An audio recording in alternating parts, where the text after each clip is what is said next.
got me all pumped up. I'm so excited to be here. I don't know about you, but I am here to support the next president and vice president of the United States, Hillary Clinton and Tim Kaine. But let me do a few things first. I want to start by thank you. Happy anniversary, said.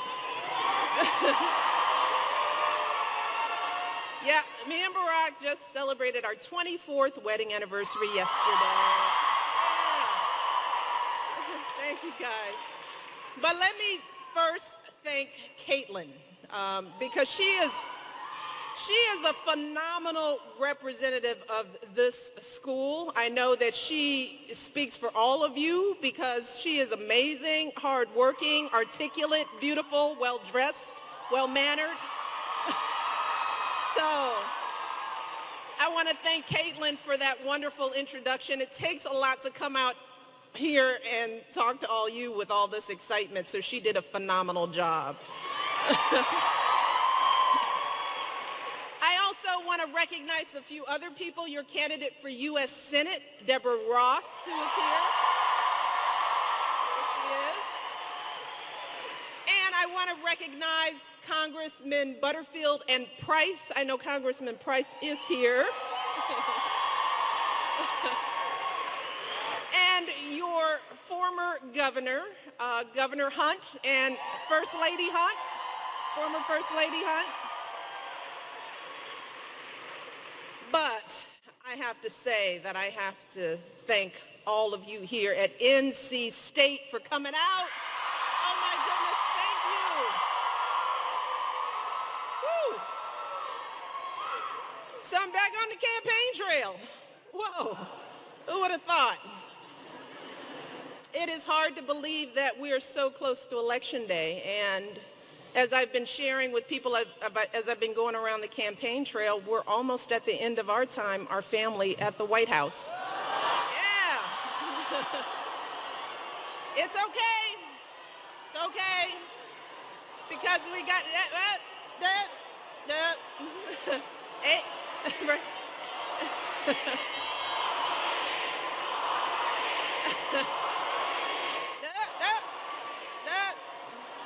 President gets 2 terms, 8 years. That's our democracy. It's a good thing. It's a good thing. But our job, we have to replace with a good next family, and that's why we're here. But I've been sharing with people that this time is bittersweet for me. This is going to be the last time I campaign. I love you all too. I love you all so much. I do. I love you all more than you will know. Don't get me crying up here because I will do that. But this is really a time of great transition for me and Barack and the girls and my mom and Bo and Sonny. As I've been saying, I'm really trying to make sure that my husband finds a new job so he's not sitting around the house. I'm going to need to find a new job. So if you guys have been working on your resumes, you'll be able to give me some tips. Say NC State may be hiring. We'll take a look.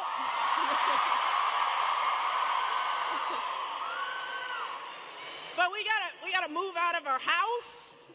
You know, that White House. We gotta move out. We gotta pack it up. Make sure it's clean for the next occupants so we don't lose our security deposit. So we got a lot going on. So we're kind of dealing with all this. But I know that this isn't just a time of transition for my family, but for our entire country as we decide who our next president will be.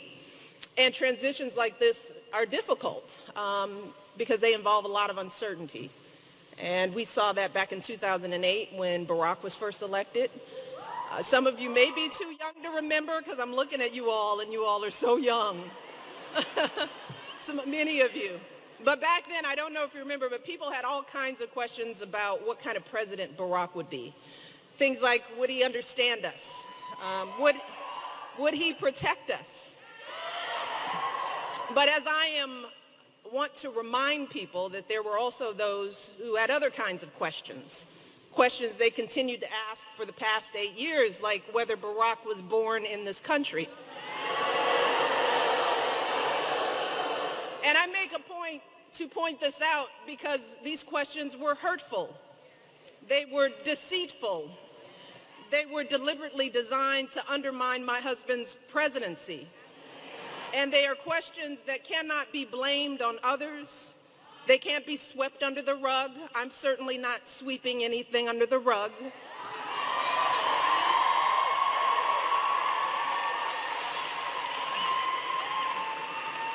But during his time in the White House, I think that Barack has answered those questions with the example he set and the dignity he's shown by going high when they go low.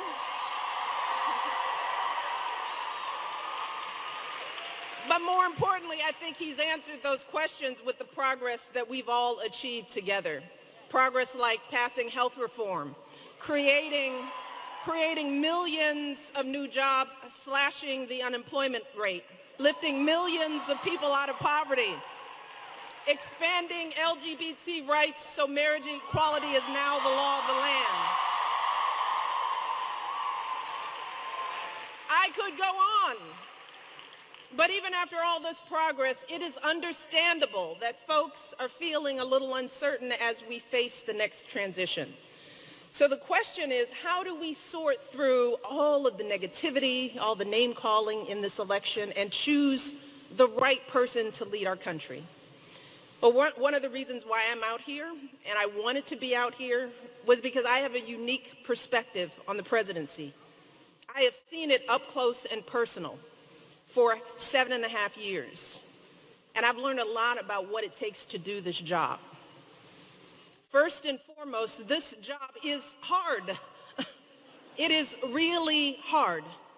It is the highest stakes, most 24/7 job you can possibly imagine. The issues that cross the president's desk are never easy. The easy questions don't even get to the president. Solutions to persistent systemic challenges are never black and white. And just think about the crises Barack has faced these past 8 years. In his first term alone, had to rescue our economy from the worst crisis since the Great Depression. He had to make the call to take out Osama bin Laden.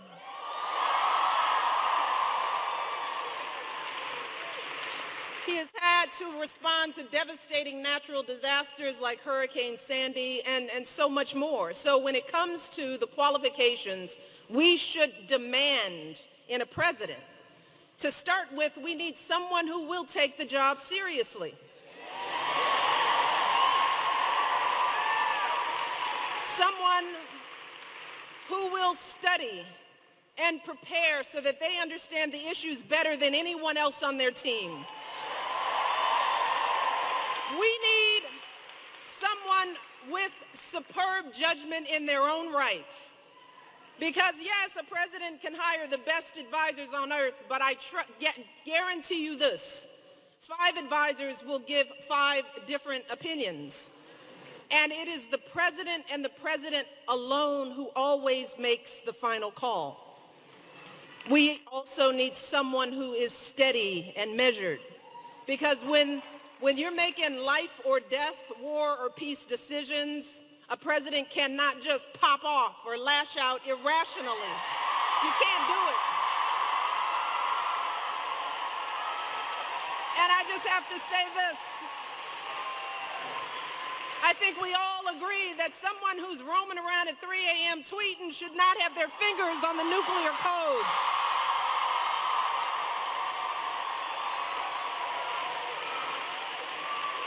We need someone who is honest and plays by the rules, because not paying taxes for years and years while the rest of us pay our fair share.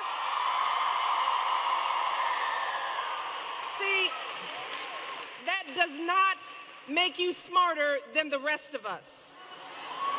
We need a president who will choose to do what's best for the country, even when it doesn't personally benefit them. Finally, we need a president who's compassionate. Someone who truly cares about our families. someone who will help us take on the hard issues our communities face, not just with slogans about law and order, but with real solutions to heal our divisions here in North Carolina and all across this country. Because at the end of the day, as I've said before, and I will say it again and again until Election Day, the presidency does not change who you are, it reveals who you are.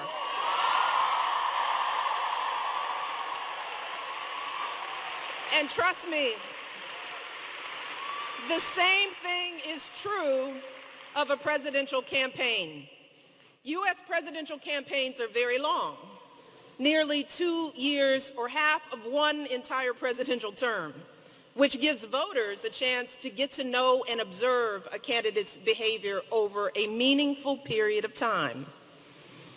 So if a candidate traffics in prejudice, fear, and lies on the campaign trail, if a candidate mocks people with disabilities or people who are sick, if a candidate implies that our veterans who have served our country so bravely are somehow weak because they're dealing with the wounds of war, if a candidate regularly demeans and humiliates women, making cruel and insulting comments about our bodies, criticizing how we look and how we act, see, well, sadly, that's who that candidate really is. And that's the kind of president they will be. So trust me, a candidate is not going to suddenly change once they're in office. See, just the opposite. Because the minute that individual takes that oath, they are under the hottest, harshest light there is. And there's nowhere to hide who they really are. See, but at that point, it's too late. They're the leader of the world's largest economy. They're commander-in-chief of the most powerful military force on earth. With every word they utter, they can start wars, crash markets, fundamentally change the course of our planet. So the question we all have to honestly ask ourselves is, who in this election is truly ready for this job?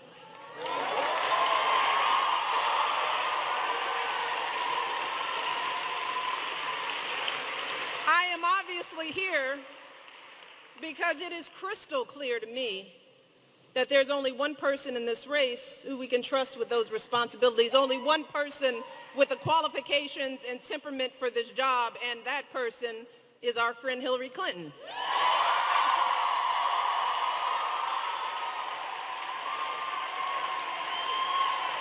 So here's why I believe that.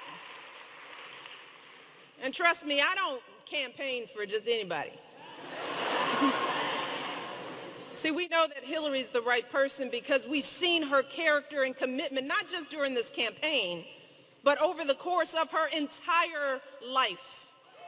We've seen her dedication to public service, how after law school, and a lot of students will understand this, she became an advocate for kids with disabilities. That's what she did with her law degree. She fought for children's health care as First Lady and for quality child care as a senator. And this is the thing about Hillary. When she didn't become president in 2008, she didn't throw in the towel. No, she once again answered the call to serve and earned sky-high approval ratings. Let me say that again. She earned sky-high approval ratings. She was fine then. She was competent then. We liked her then as she served as our outstanding Secretary of State.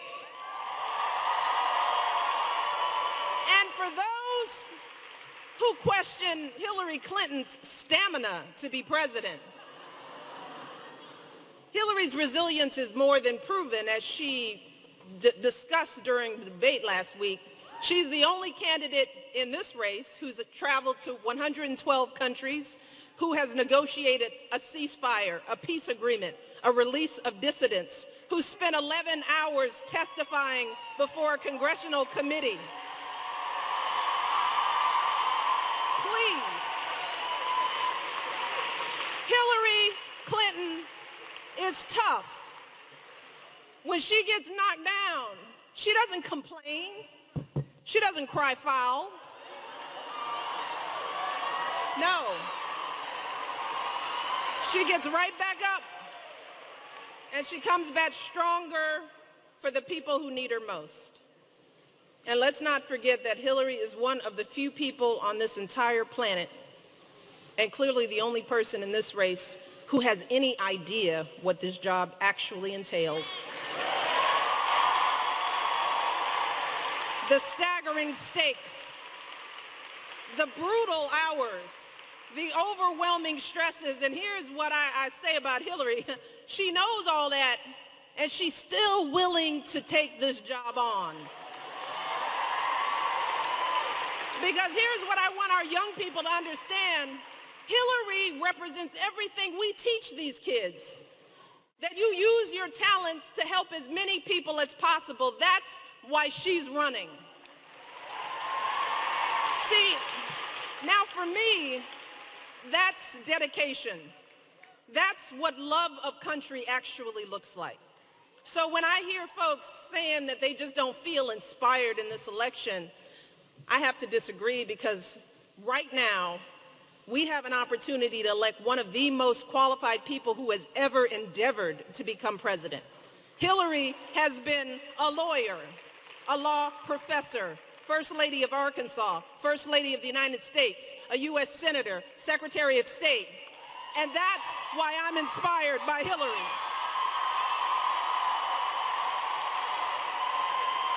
Are you kidding me? Are you kidding me? I'm inspired by her persistence. I am inspired by her consistency. How many times, young people and parents, told you persistence and consistency is the key to everything? I'm inspired by her heart and her guts. And I'm inspired by her lifelong record of public service. So just understand this. No one in our lifetime has ever had as much experience and exposure to the presidency. Not Barack, not Bill, nobody. And yes, she happens to be a woman.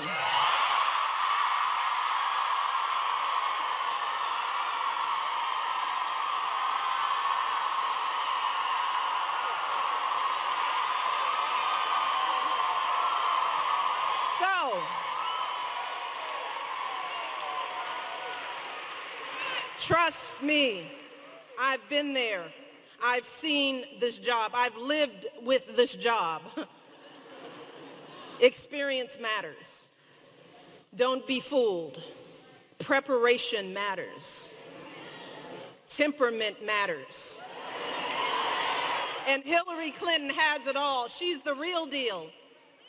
And I have come to know her very well over these years. And I know that she is more than ready, more than able to be an outstanding president for us all. So we cannot afford to squander this opportunity, particularly given the alternative.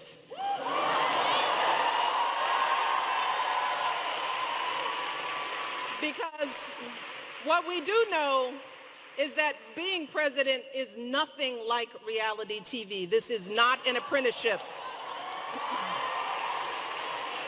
It's about whether someone can handle the awesome responsibility, do you hear me, the awesome responsibility of leading this country.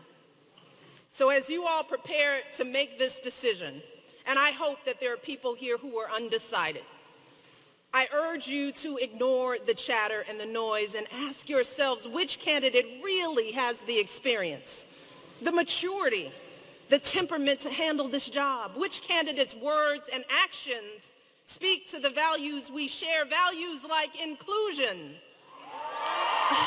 opportunity, sacrifice for others.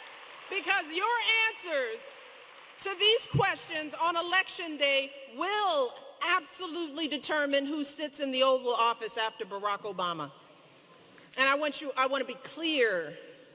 Elections aren't just about who votes, but who doesn't vote. And that's especially true for our young people, like many of you. So for any of you who might be thinking that your vote doesn't really matter or that one person can't really make a difference, consider this. And I have shared this every campaign I've been on because it is true for every race, every election. So I want you all, our young people, to think about this every time it's time to vote. Back in 2008, Barack won North Carolina by about 14,000 votes. That sounds like a lot, right? But when you break that down, the difference between winning and losing this state was a little over 2 votes per precinct. Yeah. 2 or 3 folks per precinct. They had gone the other way, stayed home, forgotten about it, got mad. Whatever happens, if it had gone the other way, Barack would have lost that state, probably could have lost the entire election. But let's not forget that in 2012, Barack actually lost this state by about 17 votes per precinct. That was it. 17 votes. So whoever your candidate is, understand that your vote matters. 17 votes, 2 votes per precinct. So the fact is that each of you could swing an entire precinct and win this election for Hillary just by getting yourselves, your friends, your families out to vote. But you could also swing an entire precinct for Hillary's opponent with a protest vote or by staying home out of frustration.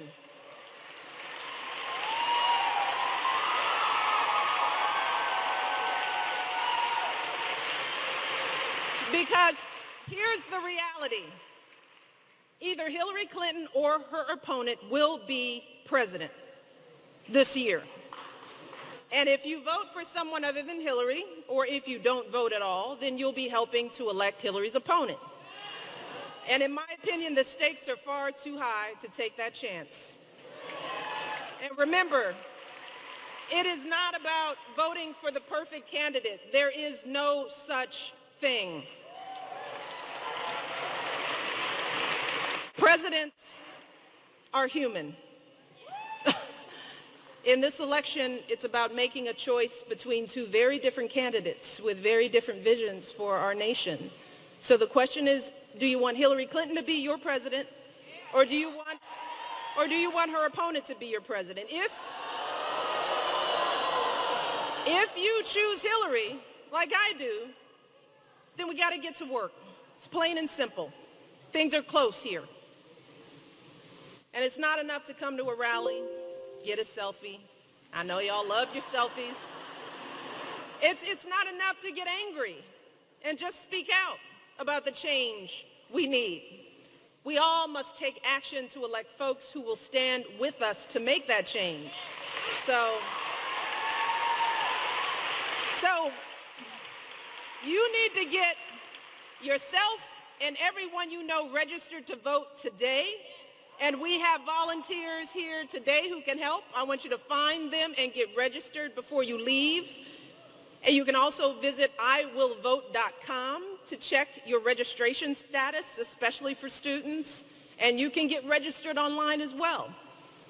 And then after you do that, we need you to roll up your sleeves and make calls and knock on doors and get folks out. And as you do that, think about those 2 votes. Think about those 17 votes with every call you make, with every door you knock on, with every friend who may already be supporting your candidate. Just getting them out to vote could mean the difference. So again, you can sign up with campaign volunteers to actually work over this next month to get this done. And as you're working your hearts out for Hillary, as I will be, if you start to feel tired, if you start to feel discouraged by the negativity in this election, if you just want to hide under your bed and wait till it's all over, I really want you all to remember what's at stake. Because the choice we make on November 8th could determine whether you can afford your college tuition, It, it can determine whether you can keep your health care when you graduate. The election in November will determine whether we close tax loopholes that allow billionaires to keep gaming the system at the expense of working folks. On November 8th, you will decide whether we have a president who believes in science and will combat climate change or not. You will decide whether we have a president who will honor our proud history of a nation of immigrants or not.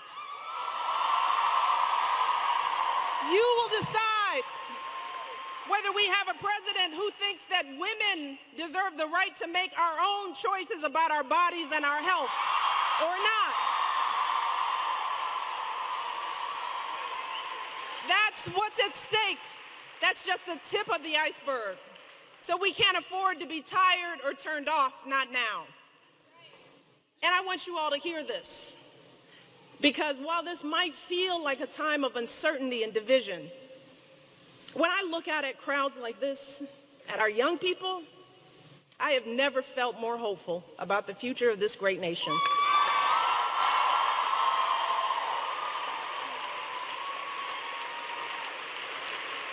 See, because what I've had the opportunity to do as First Lady these past 8 years, it's been an honor to travel from one end of this country to the next.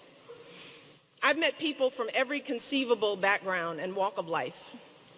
And I want you all to understand this time and again, I have seen proof of what Barack and I have always believed in our hearts, that we as Americans are fundamentally decent, all of us.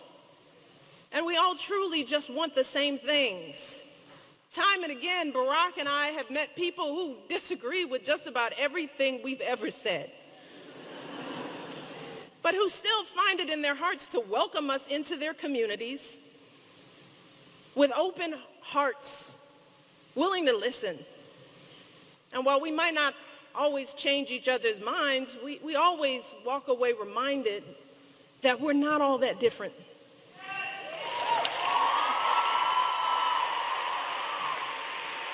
Millions of folks in this country are working long hours to send kids like you to college, just like my mom and dad did for me. There are folks out there who are helping to raise their grandkids, just like Barack's grandparents did for him. There are parents who are working hard to teach their kids the exact same values Barack and I are trying to teach our girls. That you work hard for everything you want in life and you don't take shortcuts. That you treat people with respect, even if they don't look like you or think like you. That when someone is struggling, you don't turn away from them. And you certainly don't take advantage of them. We're trying to teach our kids that we have to imagine walking a mile in one another's shoes, and that we do what we can to help our brothers and sisters, our neighbors. So I want our young people to understand this, even in this election. Don't ever let anyone take away your hope. Don't do it. Hope matters, because that's who we are in this country. This is a country where a girl like me from the south side of Chicago, whose great-great-grandfather was a slave, can go to the finest universities on earth.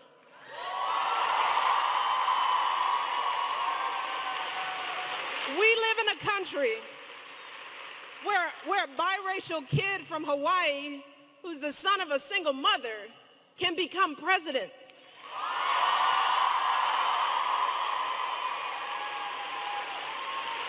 That is our country. A country that has always been a beacon for people who've come from shores all over this world, who poured their hopes and their prayers and their back-breaking hard work into making us who we are today. That is what makes America great. Don't ever let anybody tell you otherwise.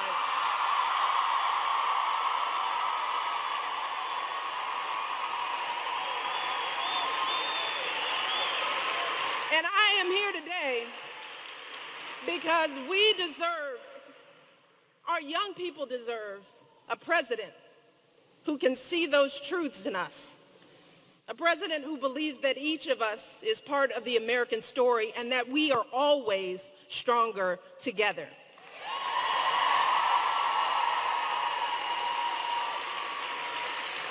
A president who can bring out what is best in us, our kindness and our decency, our courage and determination, so that we can keep perfecting our union and passing those blessings of liberty down to our children. Hillary Clinton will be that president. And what I want you to understand is that I don't have to be here. I do this because I truly believe that this election matters. I truly want for our young people a president that they can look up to, a foundation that can be laid so that they can be the best that they can be. We have an opportunity to do that today, right now, in this election. So my question for you is, are you all with me? Can we get this done? We got to roll up our sleeves, and we have to work every day until Election Day. I know we can do this, you all. I love you so much.